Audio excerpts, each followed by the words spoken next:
اللهم صل وسلم وبارك. اللهم صل وسلم. الحمد لله الحمد لله وكفى والسلام على عباده الذين اصطفى. أما بعد فأعوذ بالله من الشيطان الرجيم. بسم الله الرحمن الرحيم. كل آمن بالله وملائكته وكتبه ورسله لا نفرق بين أحد من رسله وقالوا سمعنا وأطعنا غفرانك ربنا وإليك المصير.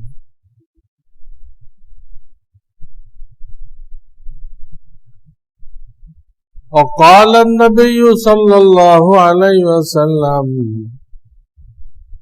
في جواب سؤال الإيمان أن تؤمن بالله وملائكته وكتبه ورسله إلى آخر الحديث، أو كما قال عليه الصلاة والسلام.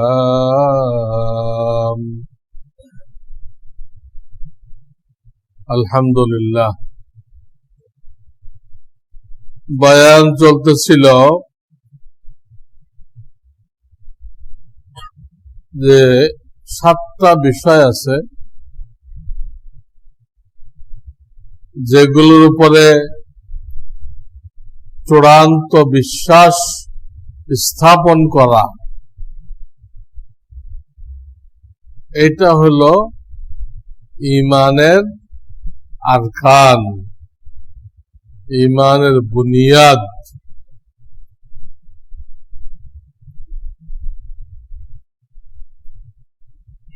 এটা এত দামি যে কোন মানুষের যদি আমল না থাকে বা আমল বাতিল হয়ে যায়, কিন্তু বিশ্বাসগুলো ঠিক আছে। আল্লাহ রাব্বুল আলামিন ওই লোকটাকেও জান্নাত দান করবেন। এটা এমন জিনিস, কিন্তু এইটা বাদ দিয়ে আপনি যত আমল নিয়ে আসেন, কোটি কোটি কোটি টাকা আল্লাহর রাস্তায় ব্যয় করছেন,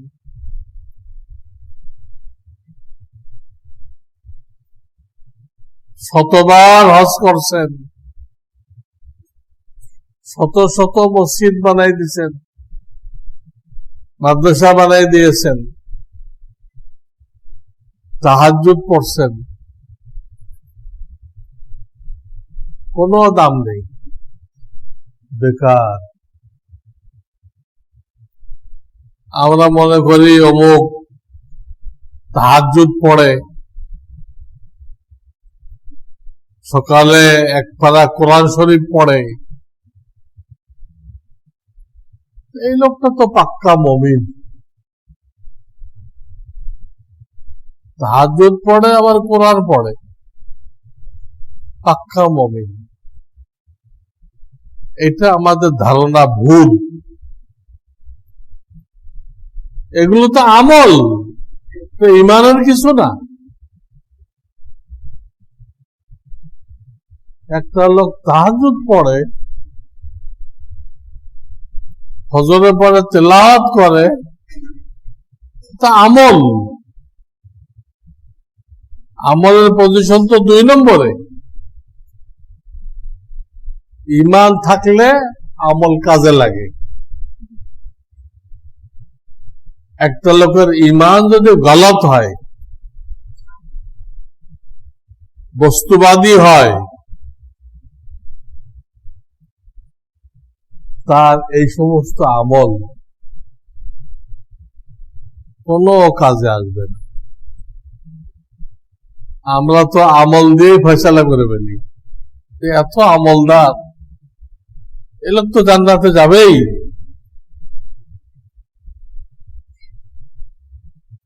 বহু আমলদার দোজখে চলে যাবে, আর বহু আমল নেই, বিশ্বাস ঠিক ছিল, বেহেশতে চলে যাবে।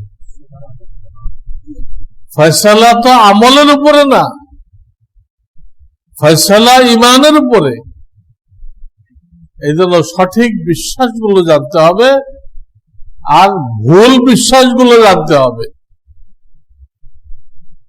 ভুলটা যদি থাকে তার ইমান গ্রহণযোগ্য না। ভুল বিশ্বাস যদি কারো থাকে তো সে যতই ইমানদার দাবি করুক,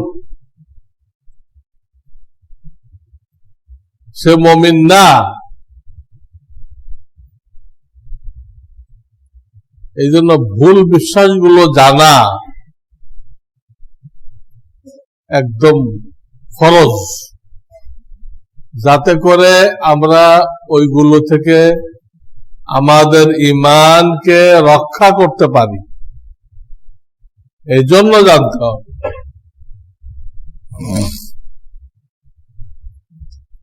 তো আলহামদুলিল্লাহ, গত 2 সপ্তাহে আল্লাহ সম্পর্কে, ফেরেশতা সম্পর্কে আমাদের ভুল ধারণা কি, এই ব্যাপারে নমুনা স্বরূপ কিছু আলোচনা করা হয়েছে। বিস্তারিত জানতে হলে ঈমানের কিতাব পড়তে হবে।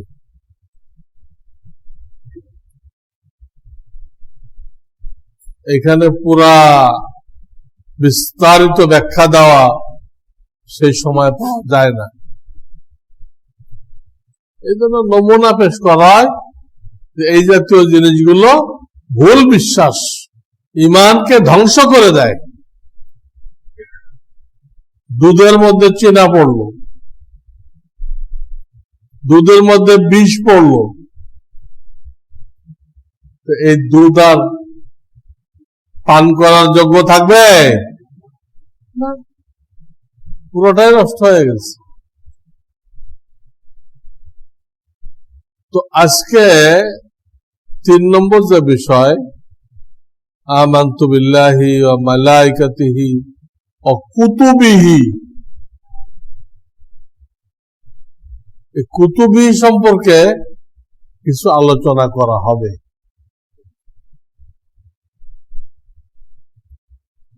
এই ব্যাপারে যদি আমাদের কোনো ভুল থাকে আমরা যেন বাঁচতে পারি। এবং এর কি অর্থ, কুতুবিহি করে কি বুঝাইলাম, কি বিশ্বাস করব, সেটাও তো বুঝতে হবে। কুতুব শব্দটা কিতাবুন শব্দের বহু বচন। কিতাব মানে একখানা কিতাব, একখানা গ্রন্থ। বহু বচন কুতুব, কিতাবুন, কুতুবুন, অনেকগুলো গ্রন্থ। কারণ আল্লাহ রাব্বুল আলামিন বিভিন্ন নবী রাসূল আলাইহিমুস সালাম তাদের উপরে অনেক কিতাব নাযিল করছেন, অনেক।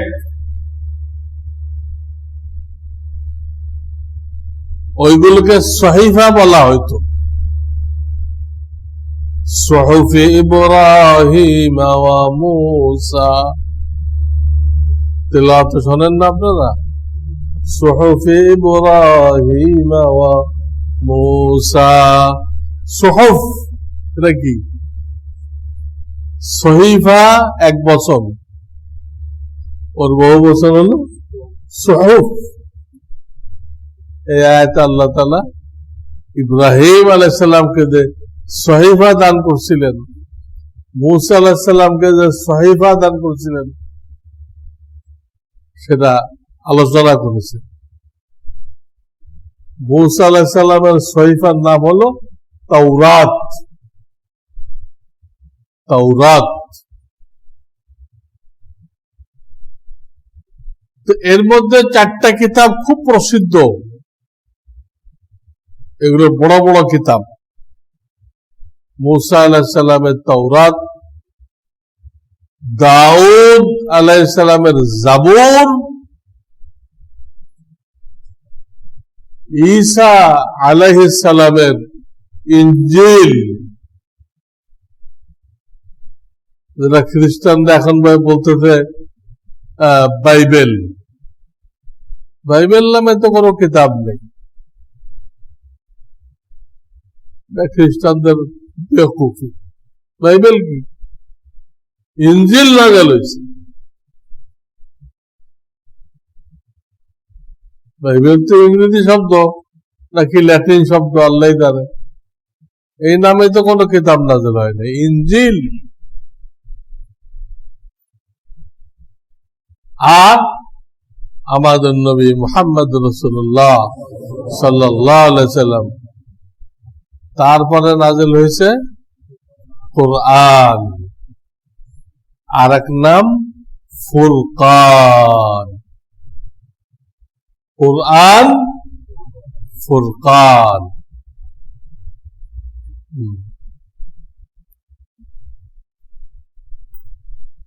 তো আগের কিতাব আর আমাদের নবী আলাইহিস সালামের কিতাব, এর মধ্যে একটা স্পষ্ট পার্থক্য এই, আগে নবীদের যত কিতাব দেওয়া হয়েছে এইগুলো একবারে নাযিল হয়েছে পুরাটা। এই জন্য ওই কিতাবের হাফেজ ওই নবী ছাড়া আর কেউ ছিলেন না, আর কেউ ছিল না, একজন হাফেজ। আমাদের নবী আলাইহিস সালামকে যে কোরআন দেওয়া হয়েছে, এটা আগের কিতাবের মতো না, একবারে না। এইটা 23 বছর ধরে অল্প অল্প নাযিল হয়েছে, কয়েক সূরা, কয়েক আয়াত, যখন যেরকম প্রয়োজন পড়ছে ওইভাবে নাযিল হয়েছে। কিছু নাযিল হয়েছে মক্কায়, এগুলোকে মক্কি সূরা বলে। কিছু নাযিল হয়েছে হিজরতের পরে মদিনা শরীফে, ওগুলোকে মাদানী সূরা বলা হয়। তো দেখা গেল একবারে না, 23 বছরে নাযিল হয়েছে। এই জন্য সাহাবায়ে কেরাম যখন যেটুক নাযিল হয়েছে মুখস্থ করে ফেলছে। অল্প অল্প নাযিল হয়েছে, 3 আয়াত 2 আয়াত মুখস্থ করে ফেলছে। কোরআন নাযিল হওয়া শেষ, আরাফার দিন 1 আয়াত নাযিল করলেন বিদায় হজে। আরাফার দিন শুক্রবার ছিল। আল-ইয়াউমা আকমালতু লাকুম দীনাকুম ওয়া আতমামতু আলাইকুম নি'মাতি ওয়া রাযীতু লাকুমুল ইসলাম দীনা। কমপ্লিট হয়ে গেল, আয়াত নাযিল হওয়ার পরে কমপ্লিট হয়ে গেল। এখন আপনি যেভাবে লেখা দেখতেছেন এই সিরিয়াল মতো কিন্তু নাযিল হয় নাই। তো পয়লা হলো সূরা ফাতিহা, তারপর হলো সূরা বাকারা, কিন্তু যখন আসমান থেকে নাযিল হয়েছে এই সিরিয়ালে না। প্রথম দিন নাযিল হয়েছে ইকরা বিসমি রাব্বিক আমপারার, এখান থেকে 5টা আয়াত। তারপর নাযিল হয়েছে সূরা মুদ্দাসসির, তারপরে সূরা মুজাম্মিল, 30 পারার মাঝখানটা নাযিল হয়েছে। তারপরে চলে গেছে 29 পারায়। আর আপনি যে বাকারা দেখতেছেন দ্বিতীয় সূরা, এ তো শেষের দিক নাযিল হয়েছে মদিনায় যাওয়ার পরে। এই জন্য নাযিল হয়েছে প্রয়োজনের প্রেক্ষিতে, কিন্তু পরে আল্লাহর পক্ষ থেকে জানায় দেওয়া হয়েছে কোন সূরার পরে কোন সূরা, কোন আয়াতের পরে কোন আয়াত, কিন্তু জানাই দেওয়া হয়েছে। কিভাবে জানাই দেওয়া হয়েছে? প্রত্যেক রমজানে হযরত জিবরাইল আলাইহিস সালাম আসতেন রাত্রে। হাফেজরা কোরআন শরীফ দাওয়ার করে না, একজন আর একজনকে শোনায়, এইভাবে দাওয়ার করতেন। দাওর, আমি আপনাকে শোনাবো, আপনি আমাকে শোনাবেন। ওই দাওয়ারের দ্বারা নবী আলাইহিস সালাম পুরা সিরিয়ালটা বুঝতে পারতেন, কোন সূরা পরে কোন সূরা, কোন আয়াতের পরে কোন আয়াত। প্রত্যেক বছর হইতো এটা। যে বছর নবী আলাইহিস সালাম চলে গেলেন, সেই বছর তো 2 খতম, 2 বার হয়েছে। অন্য বছর 1 খতম দেওয়া রয়েছে, আর সেই বছর 2 খতম। আল্লাহু আকবার। এইভাবে নাযিল হয়েছে। তো যেহেতু আল্লাহর উদ্দেশ্য ছিল এই কিতাবের লাখ লাখ হাফেজ বানাবেন এবং সেই ধারাবাহিকতা কিয়ামত তাক চলবে, এই জন্য এটা একবারে নাযিল করেন নাই, অল্প অল্প করে করছে। নাযিল হওয়া শেষ, হাজার হাজার লোক হাফেজ। এই যে হাফেজ হওয়া শুরু হলো, এর পরের থেকে ধারাবাহিক প্রত্যেক জামানায় লক্ষ লক্ষ ছেলে পেলে হাফেজ হচ্ছে, কোন সময় বন্ধ হয় নাই। যে বয়সে ছেলে পেলের দ্বারা কোনো কাজ নেওয়া যায় না, শক্তি নেই, পিচ্ছি, এই বয়সে এত বড় কোরআন 30 পারা আল্লাহ তার সিনার মধ্যে বসাই দিচ্ছে। দেখার বাপেরও সাধ্য নেই। এ তো আল্লাহ ওয়াদা করছেন সূরা কমারের মধ্যে, ওয়ালাকাদ ইয়াসসারনাল কুরআনা লিযিকর ফাহাল মিন মুদ্দাকির। সূরা কমার, সূরা আর রহমানের আগে সূরা, আর রহমানের আগে সূরা। খুলে দেখেন তো এই আয়াতটা কতবার আছে। আর রহমানে বারবার আছে, ফাবিআইয়ি আলাই রাব্বিকুমা তুকাযযিবান, এটা বারবার আছে। তো সূরা কমারে বারবার কি আছে?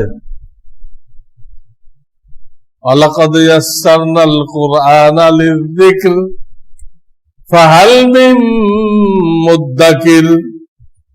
আমার কোরআনকে হেফজ করার জন্য একটা তাফসীর, আরো তাফসীর আছে, নসিহত হাসিল করার জন্য কয়েকটা তাফসীর আছে। প্রসিদ্ধ তাফসীর হলো হেফজ করার জন্য, আমার কালামকে হেফজ করার জন্য আমি রব্বুল আলামিন সহজ করে দিয়েছি। আসো, তোমরা কেউ আসো, এটা হেফজ করবে। আল্লাহ জিজ্ঞাসা করতেছেন, ফাহাল মিন মুদ্দাকির, কেউ আসো, আসো। শুধু নিজেকে সিস্টেমের মধ্যে ঢুকাই দাও, সিস্টেমের মধ্যে ঢুকাই দাও, দেখবা 2-3 বছর পরে তুমি হাফেজ হয়ে বেরোয় আসছো। হেফজখানা গুলো হলো একটা মেশিন, এই মেশিনে আপনার বাচ্চারা ঢুকাই দেন, আপনার বাচ্চা হাফেজ হয়ে বেরোয় আসবে। কিন্তু অন্যভাবে চেষ্টা করেন, হবে না,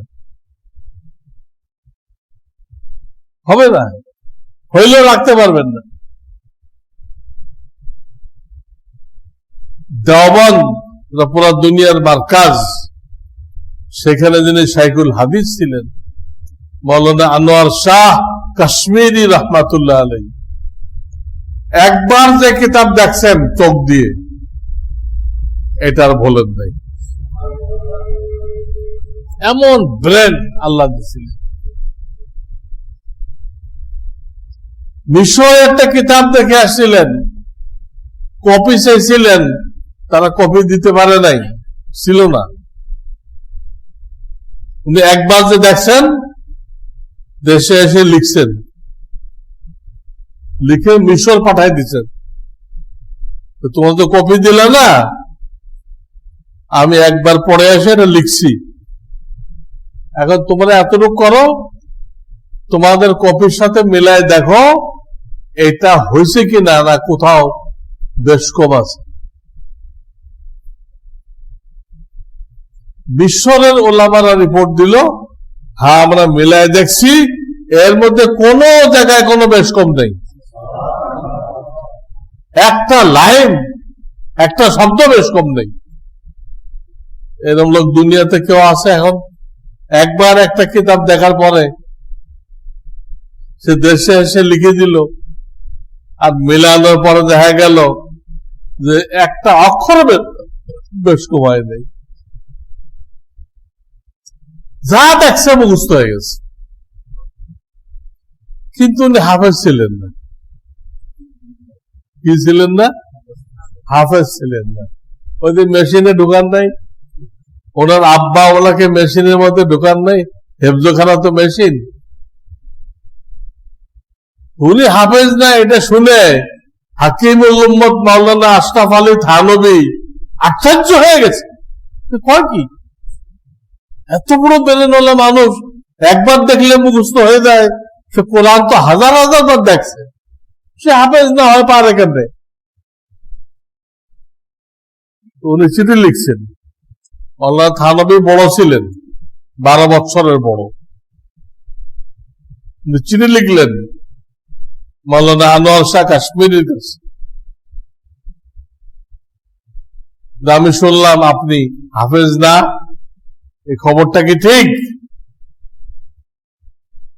উনি খবর পাঠাইলেন, मौलाना अनवर शाह कश्मीरी हाफिज नहीं है और ये कुरान का मुआजिजा है। উনি স্বীকার করলেন আমি হাফেজ না, আর আমার হাফেজ না হওয়াটা কোরআনের মুআজিজা। ব্রেনের মধ্যে হাফেজ হওয়া যাইতো, আমি পারতাম, কিন্তু কোরআনের মুআজিজা ব্রেন দিয়ে হবে না, আপনাকে সিস্টেমে আসতে হবে, সিস্টেমে আসতে হবে, হেফজখানায় ঢুকতে হবে, এছাড়া মুশকিল। দু চারজন করছে, দেখে না। তো এই কিতাব সম্পর্কে ঈমান আনার কি অর্থ? অর্থ এতটুক যে আল্লাহ ছোট বড় যত কিতাব নাযিল করছেন আমরা এইগুলো সব বিশ্বাস করি যে আল্লাহ নাযিল করছেন, বিভিন্ন নবীর উপরে কিতাব নাযিল করছেন, কিন্তু সেটা কি তা কিন্তু আমরা জানি না, তা আমরা জানি না, আমাদেরকে মানতেও বলা হয় নাই। মানতে বলা হয়েছে শুধু কোরআন। বিশ্বাস করো আল্লাহ অনেক কিতাব নাযিল করছেন, আর মান্য করো কোরআন। আমার কথা ক্লিয়ার? আরে বিশ্বাস করতে অসুবিধা কি? আল্লাহ নবীদের উপরে ছোট বড় অনেক কিতাব নাযিল করছেন, আমি সেটা বিশ্বাস করলাম, বিশ্বাস করতে অসুবিধা কি? তা আপনাকে জানতে বলে নাই, তুমি বিশ্বাস করলা, তাহলে বলো তাওরাতে কি আছে, তুমি বলো ইনজিলে কি আছে, তুমি বলো জাবুরে কি আছে, তুমি বলো সহিফা ইব্রাহিম কি আছে, তুমি বলো সহিফা নূহতে কি আছে, এটা তো বলা হয়নি। বাস আল্লাহ নাযিল করছে, আমি বিশ্বাস করি হ্যাঁ আল্লাহ নাযিল করছে। 100 লক্ষ নবী আসছে, আমরা কি তাদের নাম জানি? নাম জানি, কিন্তু সব নবীকে বিশ্বাস করি না। যাদের কাছে জিবরাইল ওহী নিয়ে আসছে তাদেরকে নবী বলে বিশ্বাস করি না? কোরআনে 26 জন নবীর নাম পাওয়া যায়, 26 জন। অথচ নবী আসছে ওলামারা বলেন 1.25 লক্ষ, 1.25 লক্ষ, কিছু কম বেশি হইতে পারে। মিশকাতের এক হাদিস দ্বারা 1.25 লক্ষ বোঝা যায়। আমরা কয়জনের নাম জানি, কিন্তু বিশ্বাস করতে বলা হয়েছে সবাইকে। ঠিক এরকম সকল আসমানি কিতাব বিশ্বাস করতে হবে, কিন্তু আমল করতে হবে একজনকে।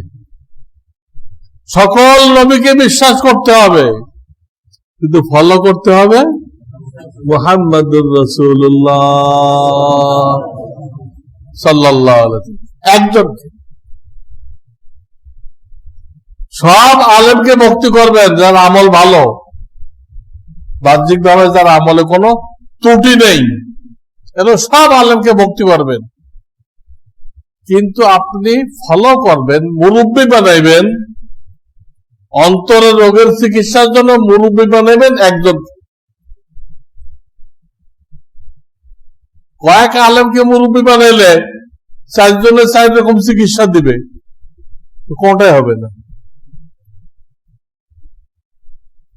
শরীরের চিকিৎসা তো হয়, আমাদের বডিটা ধরেন 100 ডাক্তারে ভাগ করে নিয়ে গেছে।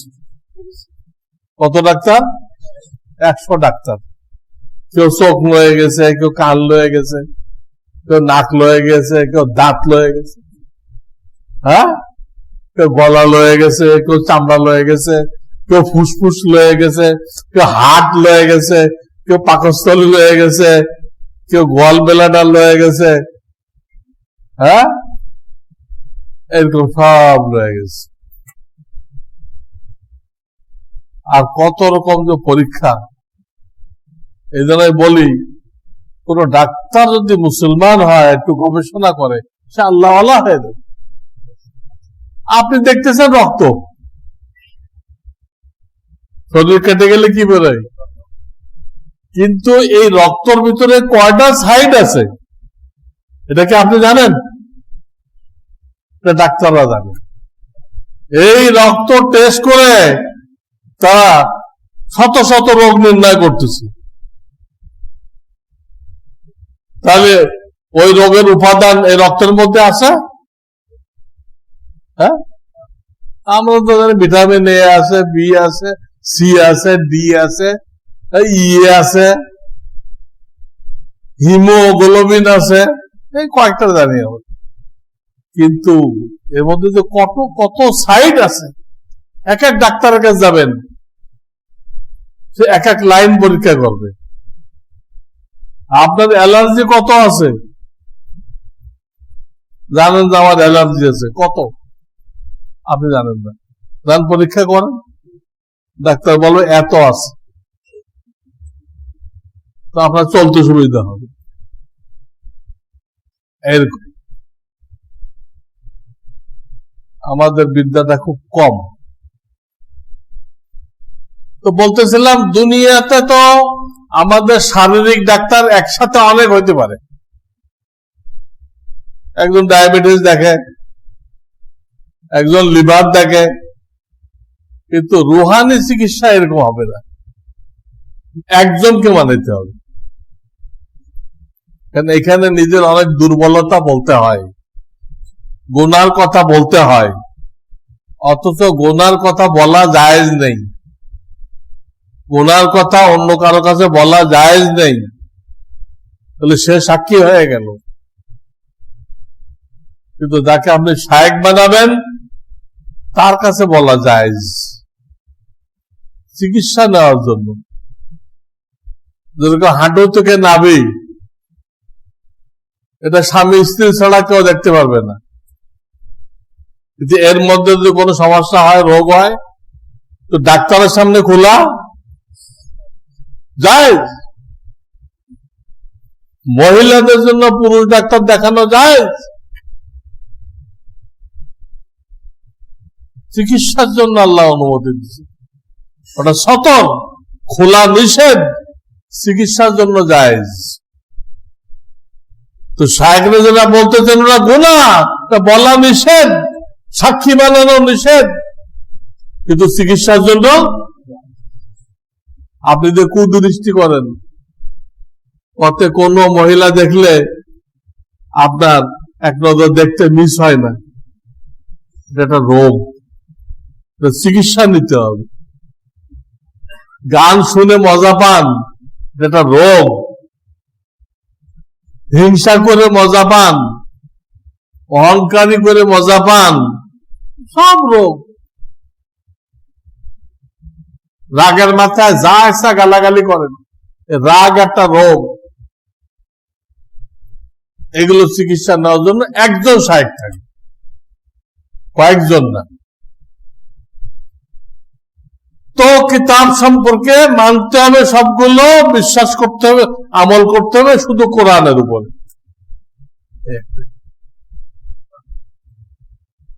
এখন হলো তারা যদি এগুলো নিয়ে আসে, কোন ইহুদি নাসারা তাদের কিতাব নিয়ে আসে, যাদের কিতাব সম্পর্কে আল্লাহ কোরআনে বলে দিচ্ছেন, ইয়াকতুবুনাল কিতাবা বিআইদিহিম সুম্মা ইয়াকুলুনা হাযা মিন ইনদিল্লাহ ওয়া মা হুয়া মিন ইনদিল্লাহ। তারা তাদের কিতাবের মধ্যে অনেক পরিবর্তন করছে। তাদের যারা উলামা ছিল তারা অনেক পরিবর্তন করছে সুবিধার জন্য।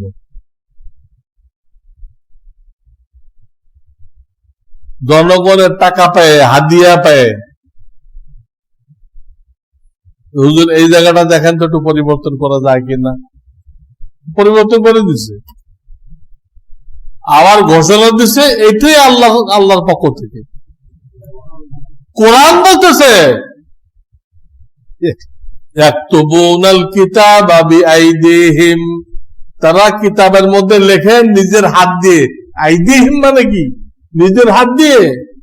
ওয়ায়াকুলুনা হাযা মিন ইনদিল্লাহ, আর মুখে বলে কি এটা আল্লাহর পক্ষ থেকে নাযিল হয়েছে।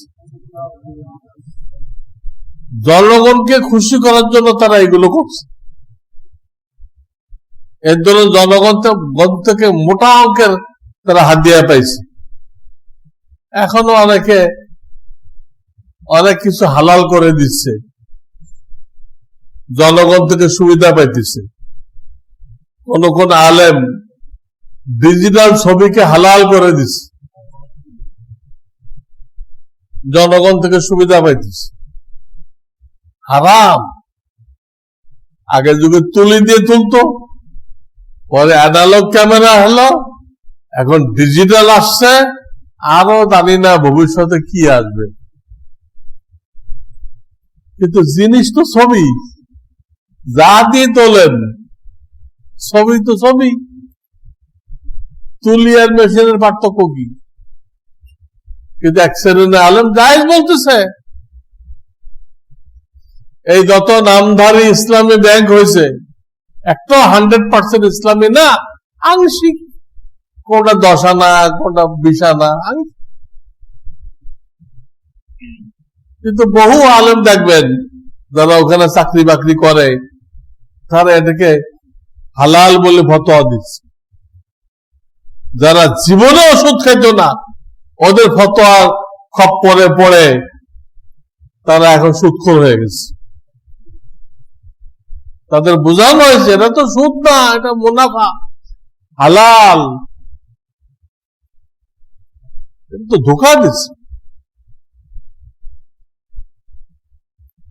জাকির নায়েকের প্রচার দেখে বহু মানুষ যারা জীবনেও টেলিভিশন দেখে নাই,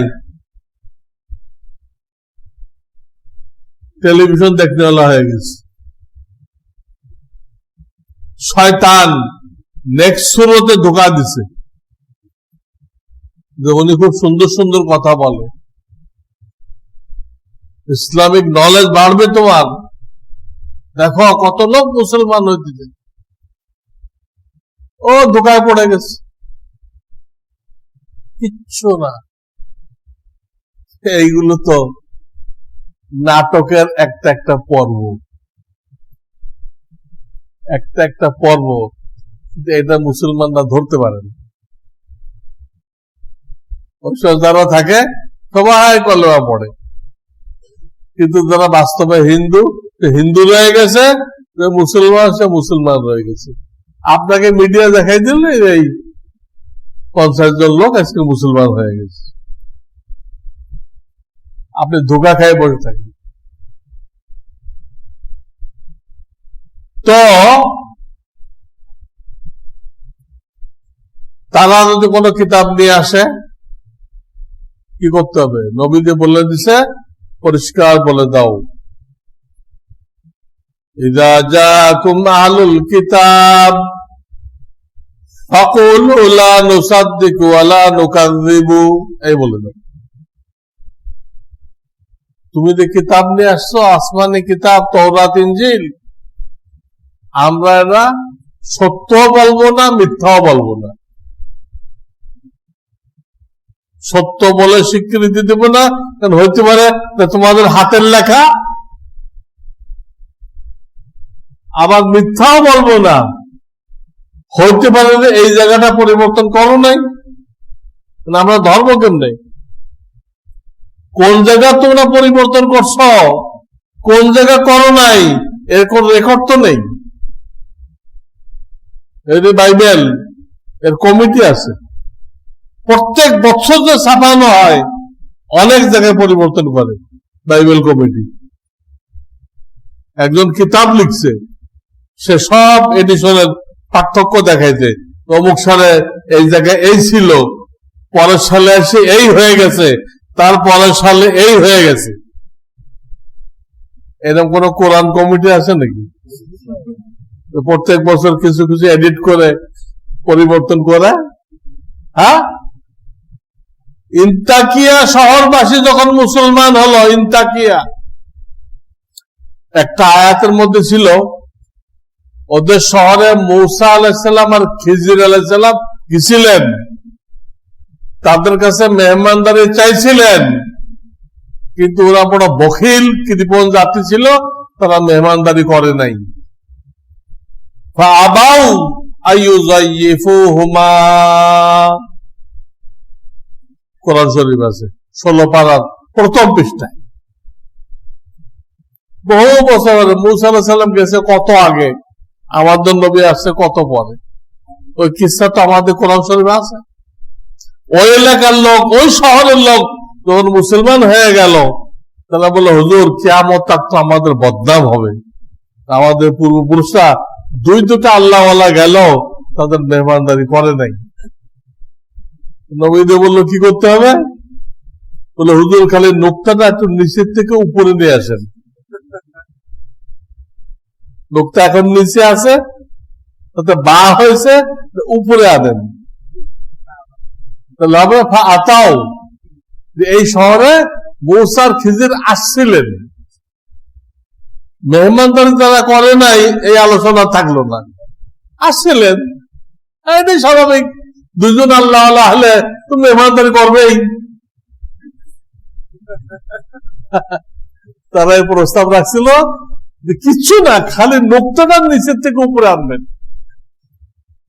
নবীজি বলেন, আমার এই ক্ষমতা নেই। আমা উবাদদিলহু মিন তিলকা নাফসি, আমি নিজের পক্ষ থেকে এই পরিবর্তনের অধিকার রাখি না।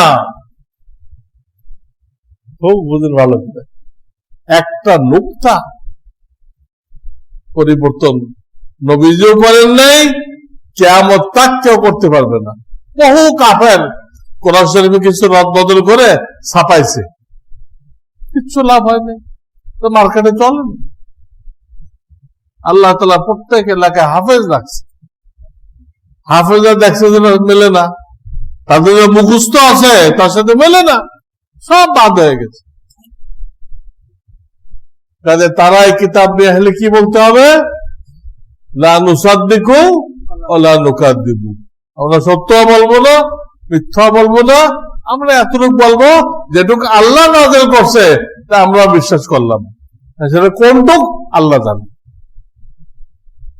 আল্লাহ যেন নাযিল করছে আমরা এটা বিশ্বাস করলাম। হযরত ওমর ফারুক রাদিয়াল্লাহু তাআলা আনহু একবার ইহুদির থেকে একটা তওরাত সংগ্রহ করছিলেন। তওরাত আইনে নবীদের দরবারে পেশ করে, হুজুর এই তওরাত আমি সংগ্রহ করছি, খুব সুন্দর, এর মধ্যে অনেক কথাই আপনার কথার সাথে একদম মিলে যায়। এই কয়ে উনি পড়তে আরম্ভ করছে। হুজুর কিন্তু হা না কিছু বলে নাই, চুপ রয়েছেন, কিন্তু উনি বুঝছেন যে উনি আল্লাহ নবী অনুমতি দিয়ে দিচ্ছেন, উনি পড়তে আরম্ভ করছেন। আর হুজুরের চেহারা লাল হয়ে যাচ্ছে। আবু বকর সিদ্দিক ওমর দিকে তাকাই বলে, এই রাসূলের চেহারা দেখো না। উনি তাকাই দেখে যে লাল হয়ে গেছে, ভয় পেয়ে গেলেন, তাড়াতাড়ি বন্ধ করে বললেন, আউযু বিল্লাহি মিন গযাবিল্লাহি ওয়া গযাবি রাসূলিহি, আমি আল্লাহর গুসা থেকে পানা চাই, রাসূলের গুসা থেকে, রাগ থেকে পানা চাই।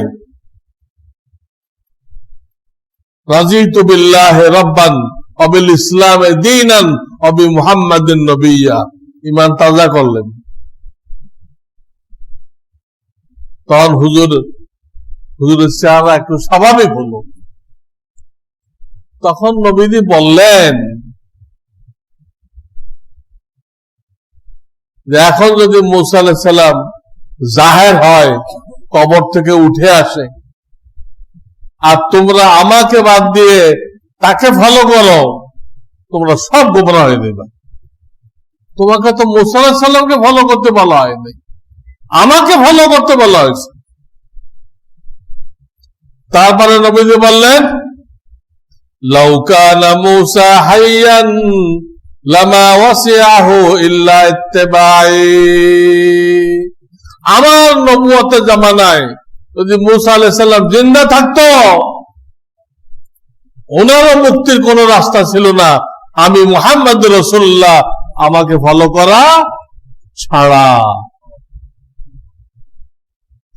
সর্বশেষ কথা,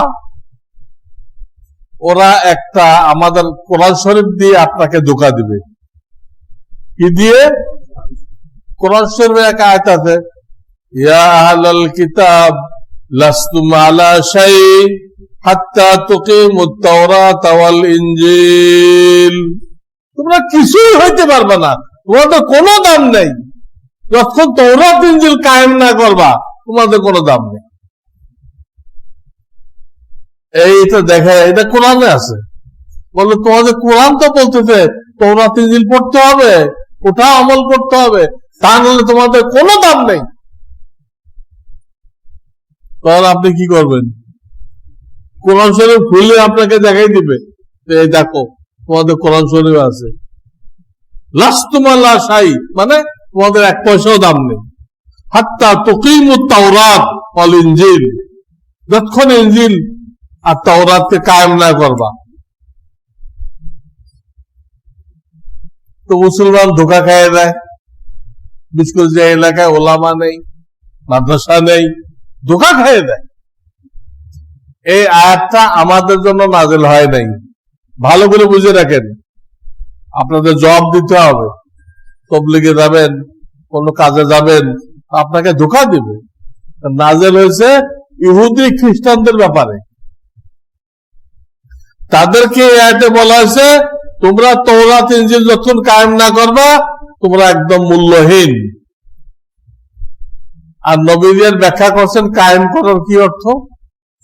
কায়েম করার অর্থ হলো তাওরাত ইনজিলে আখিরি নবীর ডিটেলস বর্ণনা আছে। আখিরি নবীর, শেষ নবীর তার চুল কিরকম হবে, চেহারা কিরকম হবে, দাড়ি কিরকম হবে, পুরো শরীরের বয়ান আছে। ওইগুলো তো তোমাদের সামনে, ওইগুলো তো 16 আনা মিলে যায় মুহাম্মদ রাসূলুল্লাহর সাথে। তোমরা ওই জায়গাগুলো যখন পড়ো আর নবীর সাথে দেখতেছো মেলে, তাহলে ঈমান আনো না কেন? এই আয়াতের অর্থ হলো তোমাদের কিতাবে শেষ নবীর শারীরিক গঠন উল্লেখ আছে, ওটা দেখো, দেখে এই নবীর সাথে মিলাও, মিলে মুসলমান হয়ে যাও। এই মুসলমান যতক্ষণ না হবা, তোমাদের তওরাত ইনজিল কোনো কাজে লাগবে না। তো প্রথম কথা আমাদেরকে বলা হয় নাই, ওই কিতাব যাদের উপর নাযিল হয়েছিল তাদেরকে বলা হয়েছে। আর ওখানে পুরা কিতাবের কথা বলা হয় নাই, আমাদের নবীদের শারীরিক গঠনের কথা বলা হয়েছে, ওটা বলা হয়েছে। ওটা দেখো শেষ নবীর সাথে মেলে কিনা। তোমার কিতাব তো তোমার হাতে, ওই কিতাব তো মুসলমানদের কাছে নেই। ওটা পড়ো আর এনার চেহারার সাথে মিলাও, দেখো হুবহু মিলবে, হুবহু মিলবে। কোন ইহুদি তওরাত মানলে তাকে মুসলমান হইতে হবে, কোন খ্রিস্টান ইনজিল মানলে, যারা বাইবেল বলে, মুসলমান হইতে হবে। এত আলামত আমাদের নবী সম্পর্কে ওখানে আছে, কিন্তু ওদের কিতাব ওরা মানে না, ওদের কিতাব ওরা মানে না, না মেনে কাফের রয়ে গেছে। তাহলে এই আয়াতের অর্থ বুঝছেন? ওই আয়াত দিয়ে আপনারা ধোঁকা খাবেন না, বলবেন এই আয়াত তো আমাদের ব্যাপারে নাযিল হয়নি, তোমাদের ব্যাপারে নাযিল হয়েছে, তোমরা রাসূলের উপর ঈমান আনো, এটা বুঝাইছি। আপনাদের ক্লিয়ার আমার কথা? আল্লাহ আমাদেরকে বুঝবার তৌফিক দান করুন। ওয়া আখিরু দাওয়ানা আনিল হামদুলিল্লাহি রাব্বিল আলামিন।